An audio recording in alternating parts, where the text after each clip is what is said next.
Hello, everyone, and welcome to your latest tactics show.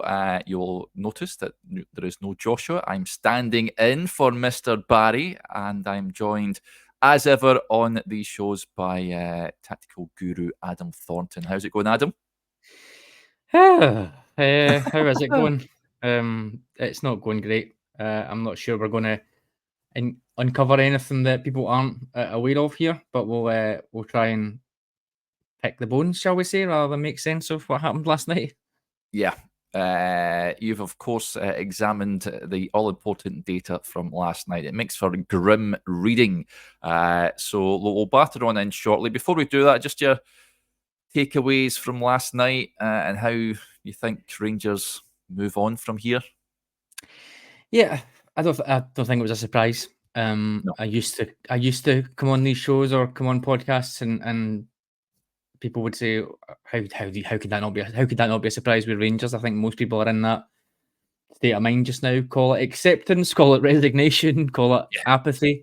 I really don't know, but I wasn't surprised. I wasn't surprised against Kelly. Equally, I wasn't surprised against Malmo and Steaua Bucharest because this club have performed in those games and came unstuck in those games for 6+ years now.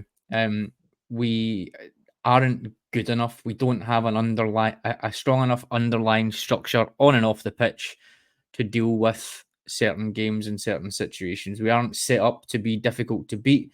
We aren't a team that can grab goals consistently. We aren't a team that's set up to create enough high quality chances consistently in every type of game, I would say. So when you factor all those things together and you sort of realize, as I have maybe over the last 18 months or 2 years, that basically we're set up to have, you would think, better players than most teams. Therefore, somebody will turn up and do us a turn and somebody will pull us out the fire. In modern football, that's just not feasible, not realistic, unless you're at the proper elite level. So anytime a defeat comes in this way, I'm kind of not surprised about it. The only one I guess that genuinely shocked me recently would have been that Motherwell one last year after the Kelly game, because I genuinely felt that we were making some good progress. But other than that, when these things happen, for me, it's issues that we have caused ourselves rather than on the whole other teams. So yeah, not ideal, not cheery. I'm not sure there's a quick way to solve it, but it is something that has plagued us for 3+ years now. Depressing stuff. Right, our good friends at StatsBomb have delivered the all-important graphs and data that we're going to delve through to look at last night's display. Of course, Philip Clement came out afterwards and created a bit of a social media bit of debate last night when he said that well, this is what he had to say in the press conference, folks. He says that the performance is better. I think this is one of our better performances until now this season with the new squad. So we're going to look into the all-important data to determine if he has a point or not. So we'll whack up this image first, Adam, and you can talk us through this. Here we go. So this is the XG trend line. Yeah, I guess, first of all, saying that it was one of our better performances this season isn't really something to crow about when largely we've been rubbish outside of a couple of domestic games. So in a way, maybe he is right. Do I agree with it? No, I don't, because we were equally as terrible in this game at points than we have been in the vast majority of games. So if I was in the mood to give a little bit of the benefit of the doubt, it would be that lowest average, if you like, or lowest common denominator. But no. So yeah, this is the XG map since Philippe Clement came in. So this tracks on a 10-game rolling average.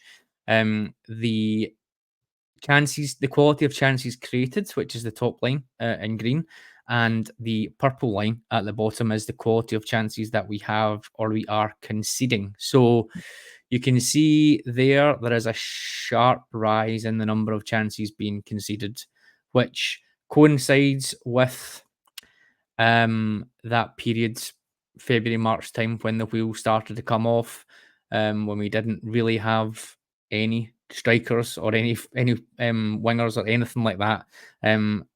I think that's an issue, and I think that's an issue I've been saying before. Yes, the midfield is wide open. Yes, the defence can't defend or aren't great one-on-one, but it needs to be a bit of a team game here.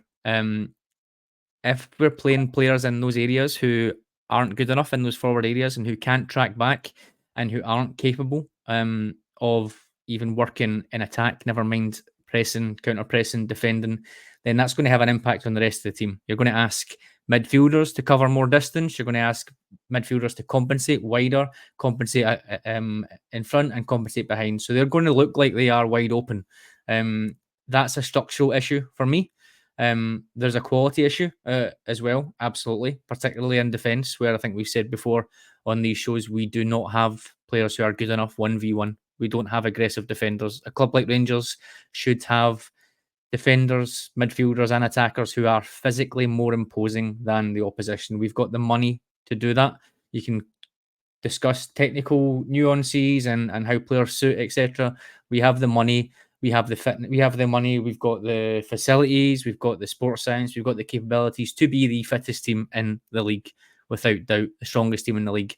That we aren't, and that we haven't been for 2-3 years now, is a joke for me. That's your bare minimum. That doesn't come into any of the nuances that we speak about, the challenge in the league, none of that. You should be the fittest team. You should be dominating your man 1v1 and then giving yourself that platform to succeed. So when you don't have those things, you've got a misfire in attack that don't really contribute in attack or in defence. You've got a midfield that probably isn't at the right quality, probably isn't set up right, and has been asked to do too much. And then you've got a defence that we know has all these issues as well. Then that's a big issue, and we see that here. It's only natural then you infer, you add in the goalkeeper who is throwing them in or has been throwing them in on a regular basis as well. It's no surprise that the quality of chances being conceded is rising. I don't think that's an issue, but then what is happening as well is the quality of the chances being created is coming down as well. So it's the worst of two worlds. It's not really an exact science, but a club like Rangers definitely wants to be aiming to be over 2.5 expected goals worth of chances created in a game. Again, it's not an exact science, as I said, because there could be a sitter that gets missed and there could be a really difficult chance that gets scored. But on average, I think you're probably looking at 2.5 to 3 goals would be round about where you want it to be. If you are serious about mounting a title challenge, you want to have 1.5 goals or 1.5 expected goals of a gap in each game. So what you're saying is there really you want each game to be round about 2-1 to 3-1 on average to give you that buffer and allow you that confidence that you're going to go on winning runs. Rangers, we'll come on to one of the other graphs later on. Rangers expected goals difference is really, really poor this year for a club like ours. I think it's 0.6 or something like that, which basically means each game is a coin toss. On the off chance we might win a game, and then we'll probably lose another game because we're not consistently creating enough quality chances and we're conceding too many quality chances to the opposition. So it's very jargon based, but looking at the trend lines, basically quality of chances created is coming down the way and quality of chances conceded is going up the way very, very sharply, which is probably part of the issue that we know. Yeah, well explained. This sort of highlights what you're just talking about there, Adam, and the trend line, of course, from the XG difference between chances created and chances being conceded, and it's massively steep. Yeah, Massively steep. That's not a fluke. That's not a variance or anything like that. That is consistently trending down the way. We've gone from round about 1.5 on average of a expected goals difference down to where we are just now. Like I said, 0.7. I think it is over the course of a year. There's been some highs in the middle, like we know. There's been a lot of lows. There's been some earlier in this season, but it's looked okay. But dipping back down again. Those lows are some of the lowest that we've had. In those 4 lowest points on the right hand side. 3 of them have happened this season. And yeah, that's where we are, really. You could count. In fact, you could probably count. How many is that there? There's 4 that have happened this season that are the lowest of the lows. In only 9 or 10 games now. So yeah, simply just can't It's not sustainable. We need to flip that around. Whether that is becoming more hard to beat, great. That would be one side of it. I would be all for that.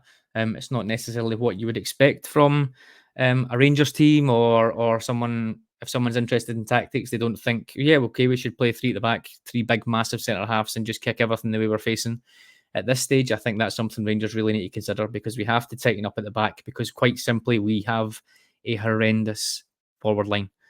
You could argue not a single player really plays in the right position and is playing to their potential, other than Vasa Cherny, who is playing where he should play and has done quite well in the last couple of weeks. Everyone else is either playing out of position, isn't good enough, isn't physical enough, is injured, and just isn't clinical. So that is our big issue. When we're so powder puff in attack, we need to keep the back door closed, and we're just not doing that. Yep, not good reading. Looking at how Rangers compare to other sides, we'll bring a little graph up shortly, but mention this on many shows, Rangers don't score enough goals compared to Celtic, who have a goal difference at the moment of plus 26. Rangers sitting at plus 7. And we all know about the situation with goals being scored away from home. Rangers doubled their amount they've scored away last night. So every cloud and all that. They've now scored 2 goals away from home this season, as opposed to 1 after 5 games.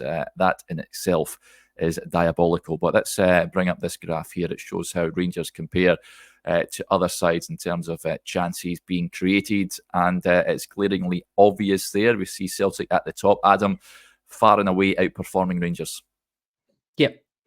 And it shows basically that expected goals difference that I mentioned there, the third column. Rangers are 0.76 and Celtic are 1.77, which means that they create a goal's worth of quality chances more than Rangers every single game, which pushes them further and further away.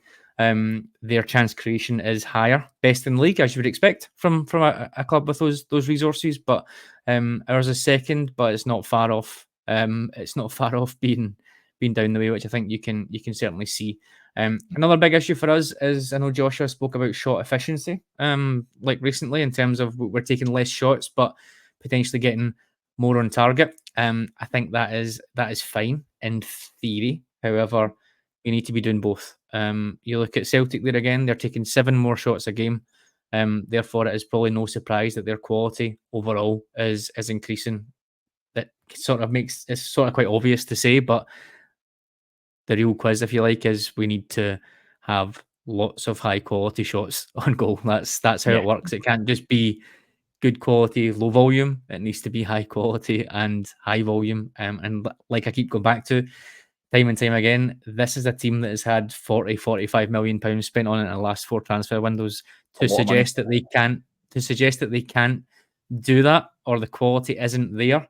And the quality isn't there, but the fact that the quality isn't there to do that against some of these teams in this league is horrendous and should be the number one thought for me and everyone's minds. The other issue there, as we sort of mentioned there, with the chances against being increasing. You look at shots conceded, which is the 5th column, second in from the right.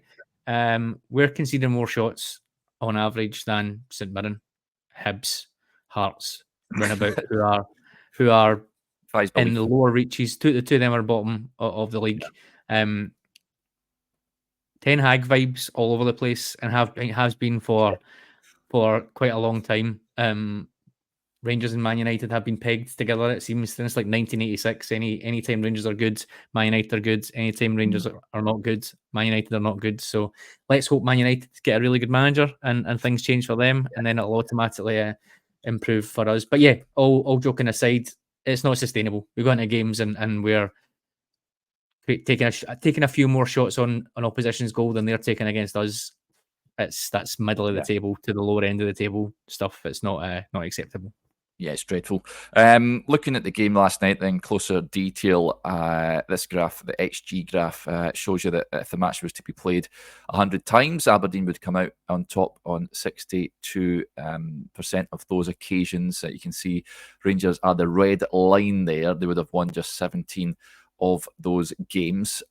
What stands out for me, Adam, is once Aberdeen got their noses back in front. Rangers created nothing apart from that James Tavernier header right at the death. There was no reaction there. And I noticed this when I was watching last night. You didn't have that feeling that Rangers were going to get an equaliser. And it's been something that has been felt for many games now. If they go behind, they don't score enough goals, as we know. But there isn't that reaction to go and get level and then go and try and get a winner, like we witnessed, if you remember, a couple of years ago when the famous Scott Arfield double, when Rangers came from behind in dramatic fashion to win that game. You didn't really feel that was on the cards last night. No, not at all. And it goes back to that point I think we made at the outset of the show.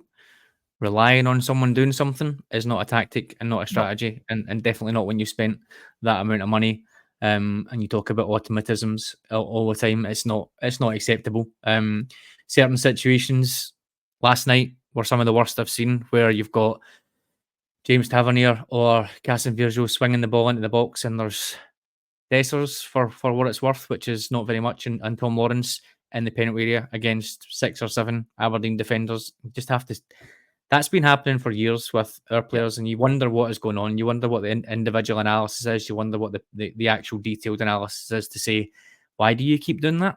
Why do you keep putting those crosses into the box there? Why are we not working on getting men into the half spaces? Why are we not buying players who are good back to goal and can take the ball in, lay it off, run through defences? We should have, as I said, we should be quicker. We should be more physical.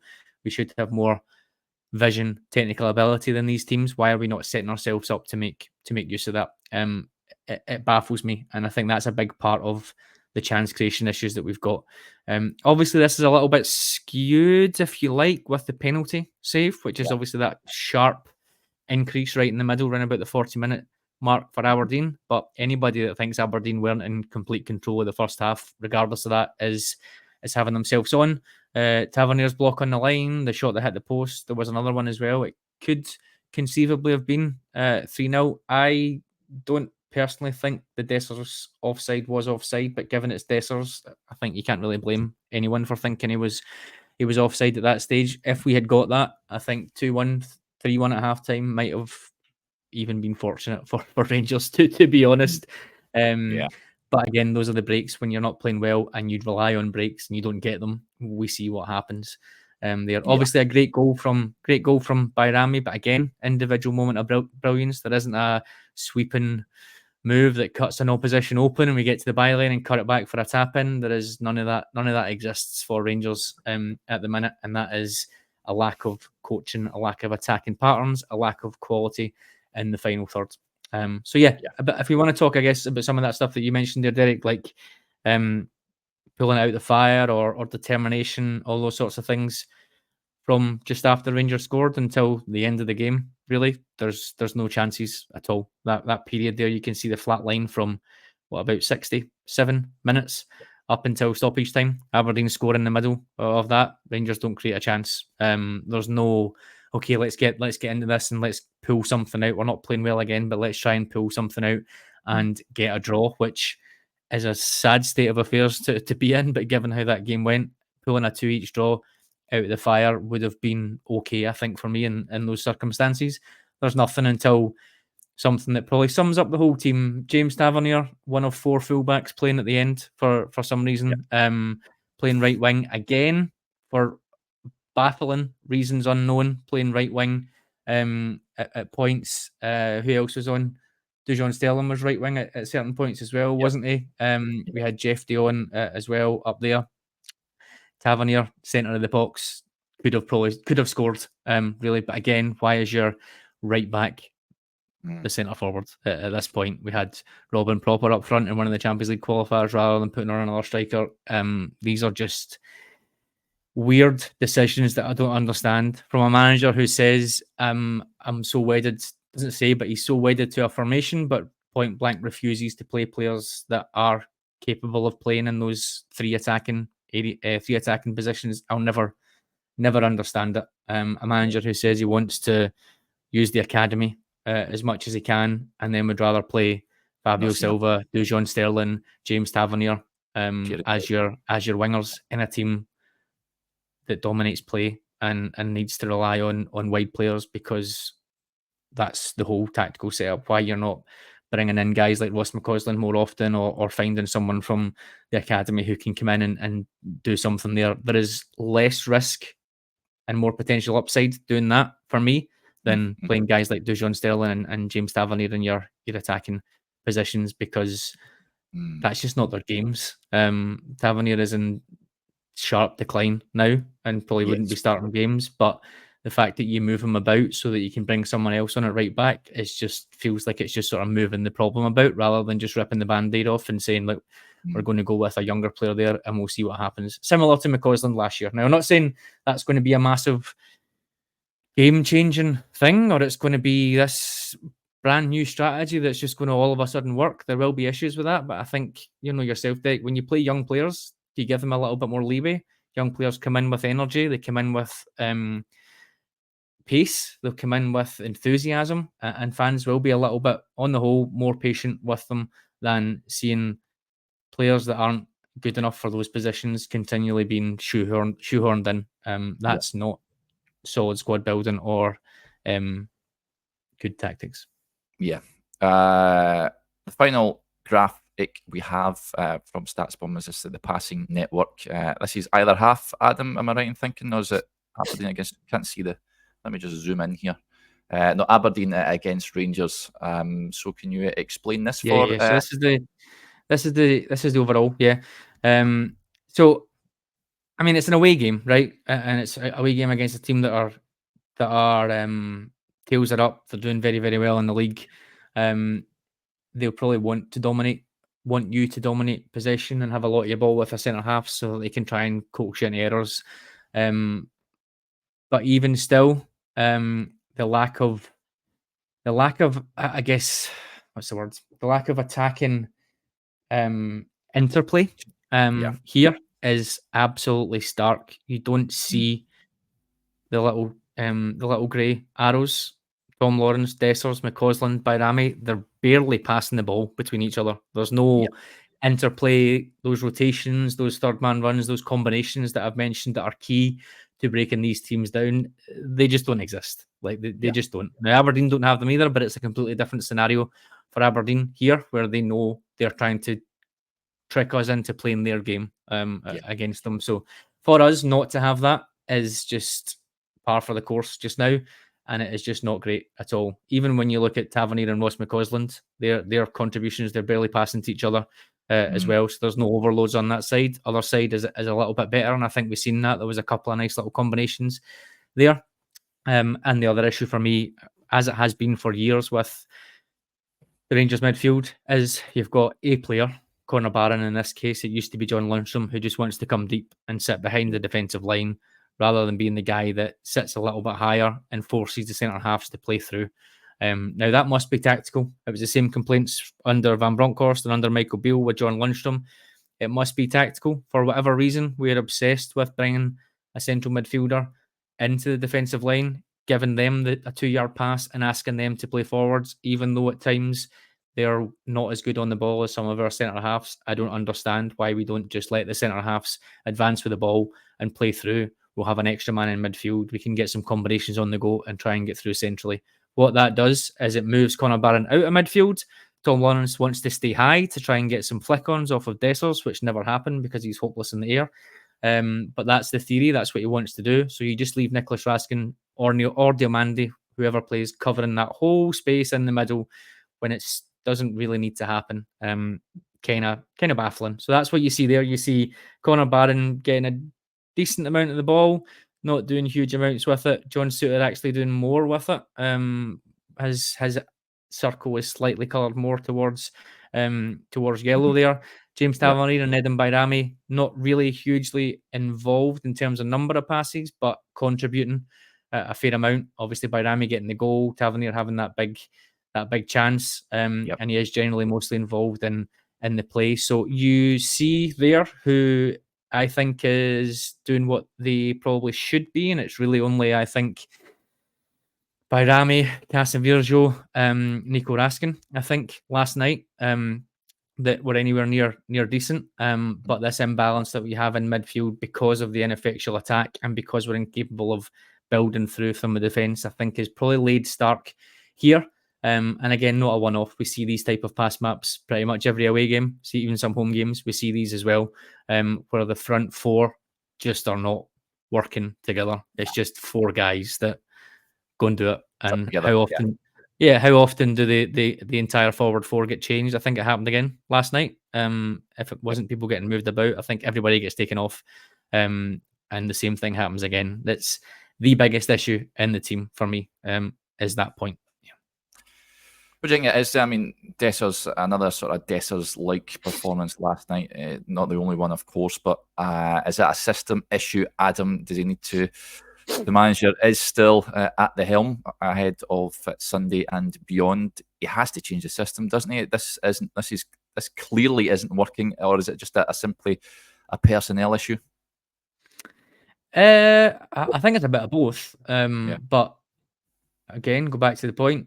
If you've had £20 million to spend in the summer and you have 3 or 4 huge gaps in the team for how you want to play football, and those gaps were there from March to May as well, it's not bad luck. You haven't recruited well. You haven't recruited what you wanted to do. You've got some players who've come in that look good, that may be very, very good, but there's gaps everywhere.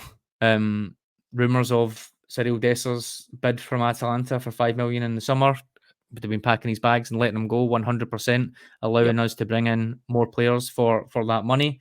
We've struggled to get rid of a few other players. We now have 4 number 10s for my money in Bayrami, Hadji, Lawrence, and Diomande.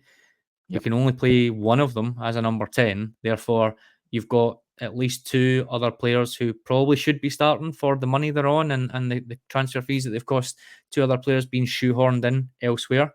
For me, coming into this window, I was pretty clear coming into this window. Rangers needed to sign a centre-half, a number 6, and a new striker that would instantly be the 3 best players on our team, but probably quite close to being the 3 best players in their position in the league. Definitely the 2nd best players in the position in the league.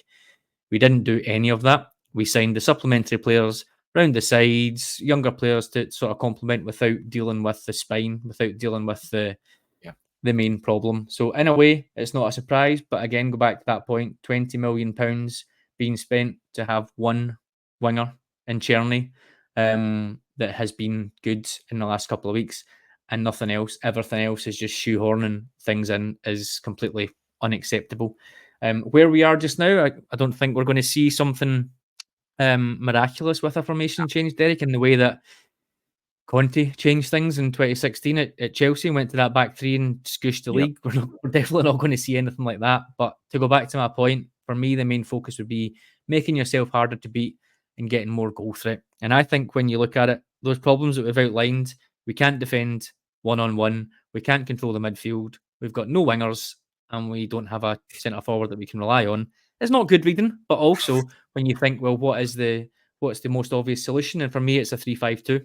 It's not something that I like particularly for a team like Rangers, playing 3 defenders. But when we are struggling so much, dealing with teams and dealing with defending simply, I think it's something we need to look at. So if you're thinking maybe Casemiro, Suter, I guess, and maybe Dujon Sterling as a back 3 partnership that has a bit of pace, a bit of power, a bit of aggression, can play out from the back. 2 of them anyway can.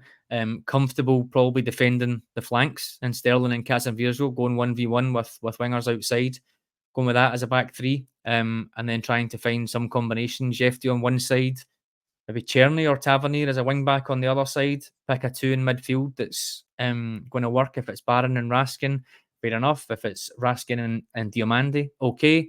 Get Bayrami into the centre of midfield or the number 10 position, and then try and do something with 2 players up front.